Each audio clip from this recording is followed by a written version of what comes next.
the end of Stranger Things Season 4, we watched Max Mayfield die. Her heart stopped. Her bones were broken. Her eyes were blank. 11 brought her back, but did she really? Max's body is alive, but her mind is gone. The doctors call it a coma, but we know better.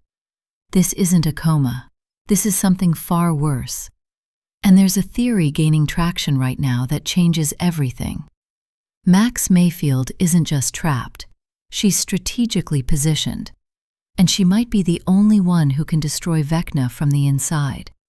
Today, we're diving into the psychology of consciousness, trauma, and the terrifying possibility that Max is already dead, but still fighting. Let's break it down. First, let's talk about what happens to the mind during a coma. In medical terms, a coma is a state of unconsciousness where the brain shows minimal activity. But in the world of Stranger Things, consciousness doesn't follow normal rules. We've seen minds separated from bodies before. 11's astral projection. Billy trapped inside the mind flayer, Will sensing the upside down. Max's situation is different though. Vecna didn't just attack her body, he consumed her mind. When Vecna kills someone, he doesn't just break their bones. He takes their consciousness and traps it inside his mindscape. Think of it like a mental prison. We saw this with his other victims. Their minds are still alive inside him, feeding his power. Max's mind is likely in that same prison right now. But here's the twist. Unlike the others, Max knows she's trapped. And that makes her dangerous. Let's look at the psychological concept of lucid dreaming. When someone becomes aware they are dreaming, they can manipulate the dream. They can fight back, change the rules. Max spent her entire life fighting. Her abusive stepfather, her brother's death, her guilt and depression. She's a survivor. If anyone can remain conscious inside Vecna's mind, it's her. This is where the Trojan Horse theory comes in. What if Max isn't a victim? What if she's a weapon? 11 placed Max back into her body, but her mind is still inside Vecna. And while Vecna thinks he's absorbed her power, Max is actually learning his weaknesses. She's mapping his mind, finding the cracks, waiting for the right moment to strike from within. There's another layer to this. Psychologically, Max has been preparing for this fight her entire life.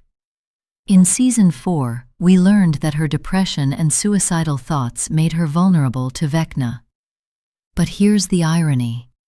Those same thoughts also make her immune to his control. Vecna feeds on regret and trauma, but Max has already faced her darkest thoughts. She's already been to the edge of the void. She's not afraid of him anymore. When Vecna tries to break her mind, he's fighting someone who's already broken and rebuilt herself. That's his weakness. He can't torture someone who's already survived torture. And that's why Max is the perfect infiltrator. Now, let's talk about the foreshadowing. In Season 4, before Vecna attacked Max, she wrote letters to everyone she loved. She said goodbye. She made peace. Psychologically, this is significant. Max accepted death. But in storytelling, characters who accept death often don't die. They transcend. They become something more. Max's quote too wasn't an ending. It was a transformation. She's no longer just a girl from Hawkins. She's a ghost in the machine, a consciousness without a body. And that makes her the most powerful player in this final battle. Here's my theory for Volume 2. While 11 and the group are fighting Vecna in the physical world, Max will be fighting him in the mental realm. She'll find the other trapped souls, free them, and in doing so, she'll weaken Vecna from the inside. The final blow won't come from 11's telekinesis. It will come from Max severing Vecna's connection to his victims. She'll destroy him by destroying his power source, his mind. But here's the tragic part. To do that, Max might have to stay inside him, permanently. She might have to sacrifice her chance of waking up to give everyone else a chance to survive. There's also the possibility that Max does wake up, but she's fundamentally changed. Like Will, she'll carry a piece of the Upside Down inside her forever. She'll have powers, maybe even a connection to 11, but she'll also have scars, mental scars that never fully heal. Psychologically, this would be the most realistic outcome. Trauma doesn't just disappear.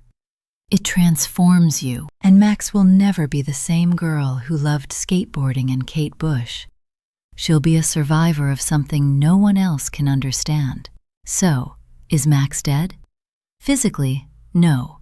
But mentally? She's in a place between life and death, and that's exactly where she needs to be to win this war. Do I think she'll survive? I hope so.